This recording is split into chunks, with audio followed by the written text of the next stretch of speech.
Bom dia, Felipe Vieira. Uma alegria conversar contigo e teus ouvintes. Deputado, o governo nesse momento trabalha na Comissão de Constituição e Justiça para obter uma vitória, mesmo que seja depois levado para plenário, né, o relatório de Sérgio Sveiter. Como é que o governo age nesse momento, nessa questão? Porque, afinal de contas, temos aí um período agora, né, que foi pedido vistas e amanhã devemos retomar os debates. É vista por 2 sessões consecutivas, amanhã retoma o debate. O debate estabelecido pelo presidente da Casa estabelece tempo para os membros da comissão e tempo diferenciado para os não membros. Nós temos capacidade de fazer a sessão, reduzir os debates por requerimento interno, de acordo com o regimento. Enfim, a sessão tem uma série de contornos regimentais que vão ser exercidos por ambas as partes durante o período de debate. A meu juízo, se conclui o debate, se não na quarta, na quinta-feira, e aí vai para a votação na quinta, talvez tenhamos plenário na sexta-feira, caso o presidente da Casa, Rodrigo Maia, queira. Deputado, vocês hoje, com as substituições que estão sendo feitas, têm tranquilidade para rejeitar o relatório de Sérgio Sveiter na Comissão de Constituição e Justiça, ou mesmo com as substituições, com os votos que estão sendo virados através das substituições, o governo ainda vai ter dificuldades? Olha, Felipe, seria muito fácil que se nós disséssemos que esse cálculo era uma questão matemática, mas ele não é. A manifestação das pessoas é de livre-arbítrio delas e tem muito do que acontece durante o período. Hoje, os números que nós temos chega certamente com o governo a um número próximo a 39 votos. Isso seria o suficiente para rejeitar o parecer do Sveiter e aprovar o substitutivo apresentado, que será apresentado. Mas isto é um comportamento que ainda vai depender de alguns fatores. Acho que na Comissão de Constituição e Justiça o governo tem segurança na vitória desse processo, mas não é só por a questão, é que o fato em si, o que está no processo, ele é absolutamente débil. Isso nas declarações, nos debates, tem absoluta clareza, né? Nós estamos tratando e as pessoas fazem uma confusão enorme. As pessoas acham que o crime é agravação. Não, o crime é de coautoria, né? Estamos dizendo que o que um fez, o outro tem a ver com isso. Isso não está no processo. Então, eu acho que realmente o governo ganhará na Comissão de Constituição e Justiça. Há algum tempo era tranquila a situação do governo no plenário. O governo tinha votos suficientes, inclusive, para fazer as reformas com 2/3, é o que se dizia. Hoje o governo passa uma dificuldade de votos no plenário. Qual é o cálculo que vocês fazem quando essa questão chegar ao plenário hoje? Não tem nenhuma possibilidade de passar em plenária, zero.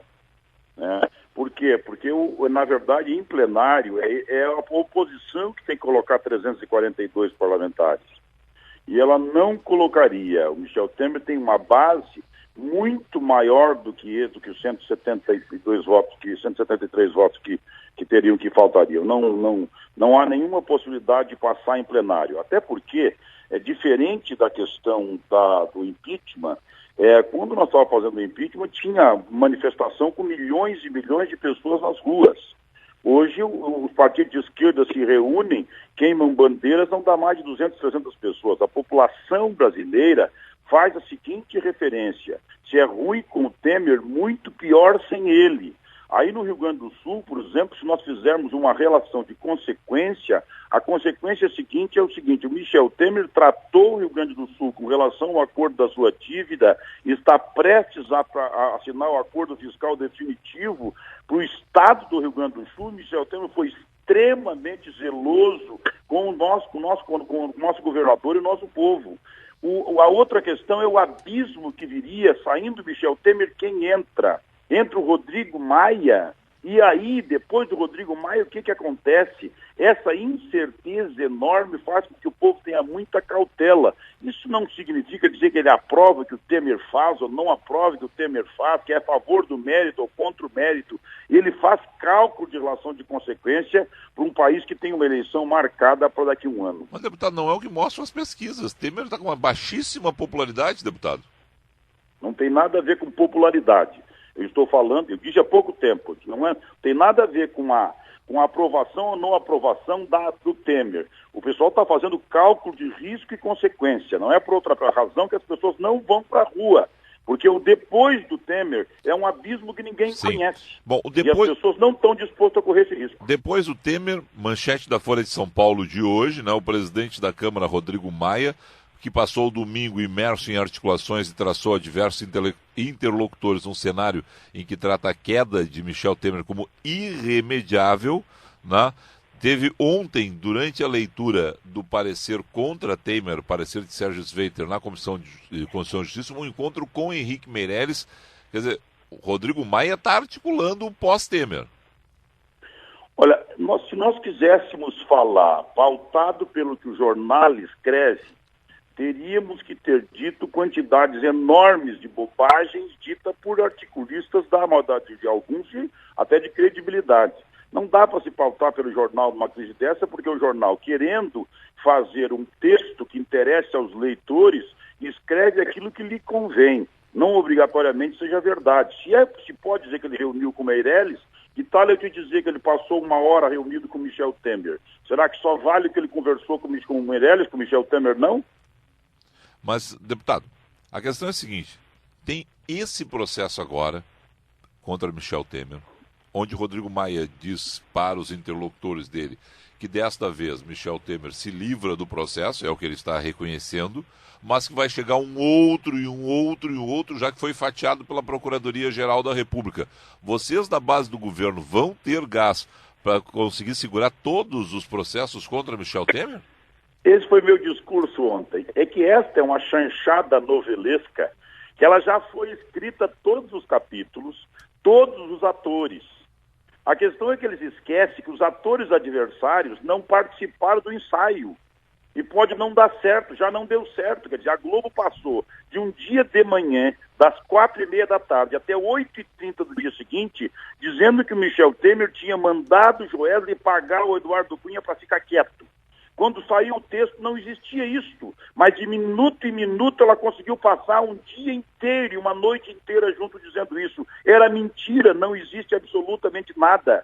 Me diz onde é que está o fato em que o Michel pegou o dinheiro, pegou de quem, onde, quando, em que lugar? Não, isso é mentira. Agora, tem uma denúncia na Câmara e já tem outra que vai acontecer e outra que vai acontecer. Como alguém sabe que vai ter outra denúncia? O seu Janot já escreveu os capítulos da próxima novela, já escalou os atores, já escalou os palcos, já sabe qual é o enredo e qual é o desfecho. É isso que está acontecendo? Quer dizer, então todo mundo já sabe que há uma conspiração em marcha e que vindo essa delação vai vir outra e outra e outra. Então a luta é de poder, tem que derrubar o governo a qualquer custo. Não interessa o que vai acontecer com a sociedade e a economia.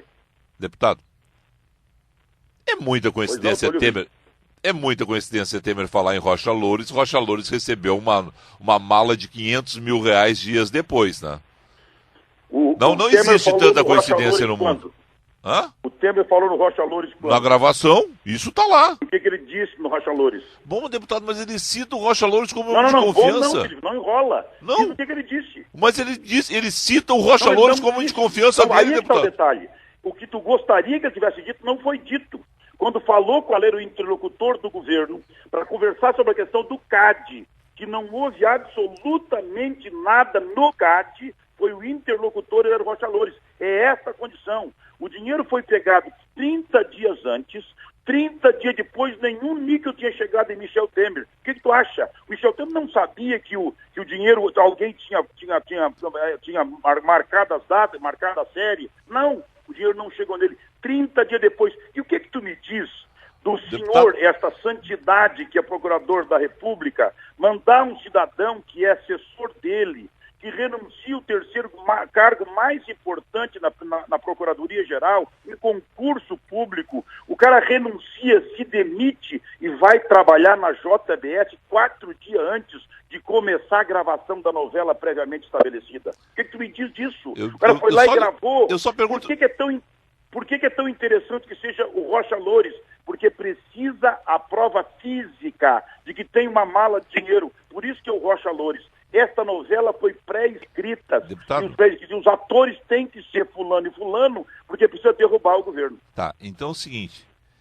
a podridão do lado do presidente. O cara tomando o dinheiro do lado do presidente. E não há crime no Palácio, tá tudo bem? Ou agora vocês vão abandonar o Rocha Loures? Não, só um pouquinho. A podridão de que tu está falando é a mala de dinheiro. A mala de dinheiro precisa ter muito boa vontade e ilação para dizer que aquela mala de dinheiro foi o Michel Temer que mandou ele pegar e o dinheiro era para o Michel Temer. Isto não está em nenhum lugar, nem numa gravação enorme feita por longo tempo, não tem uma linha com relação a isto. Uma coisa é o que tu queres que tivesse acontecido, a outra coisa é o que aconteceu. E o que aconteceu pode incriminar um assessor, mas não tem relação direta com o presidente da República. Olha que eu não tenho por que fazer defesa de mérito. Não, perfeito, mas só para fechar com... Depois eu quero voltar a Janot, mas só para fechar com relação a Rocha Loures, deputado. Como é que vocês conseguem conceber um assessor de alto nível do presidente da República tomar 500 mil reais em uma pizzaria e vocês...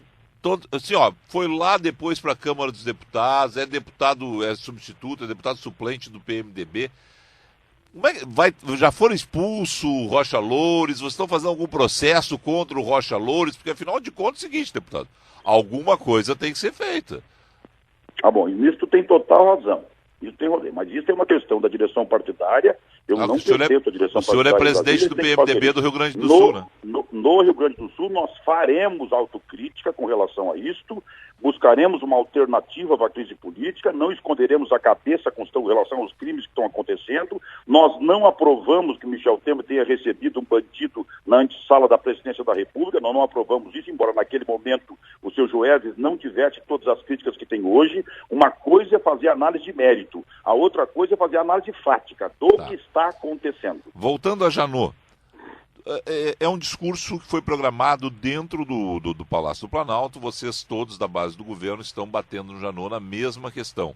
Vocês bateriam em Janot se vocês não tivessem, porque a acusação que vocês fazem é grave, mas vocês se protegem atrás da imunidade parlamentar. Onde é que está a prova disso? Do quê? Essa situação de vocês pegar e dizer, olha, há uma conexão entre Janot e o sujeito que saiu para pegar dinheiro. Eu não me lembro se foi o senhor, mas qual dos deputados que chegou a dizer o seguinte, tem que investigar se não teve dinheiro na conta do Janot. Vocês fariam isso se não tivessem imunidade parlamentar? Não é imunidade. Só a pergunta é, vocês fariam isso se não tivessem imunidade parlamentar? Não é muita. Volta nos considerandos, porque é a história de que eu não sei se foi o senhor que disse. Não, eu não disse. O senhor não disse. Mas o senhor disse aqui agora. Mas o senhor disse aqui agora, há 3 minutos atrás, né? De novo o caso, relacionando a saída do terceiro procurador lá, do subprocurador, indo para um escritório que não é diretamente da JBS, o senhor coloca ele dentro da JBS, é um escritório que trabalha para a JBS, mas tudo bem, né? De novo relacionando as questões. Se não tivesse imunidade parlamentar, se já não pudesse de alguma forma processar vocês estariam falando isso dessa forma?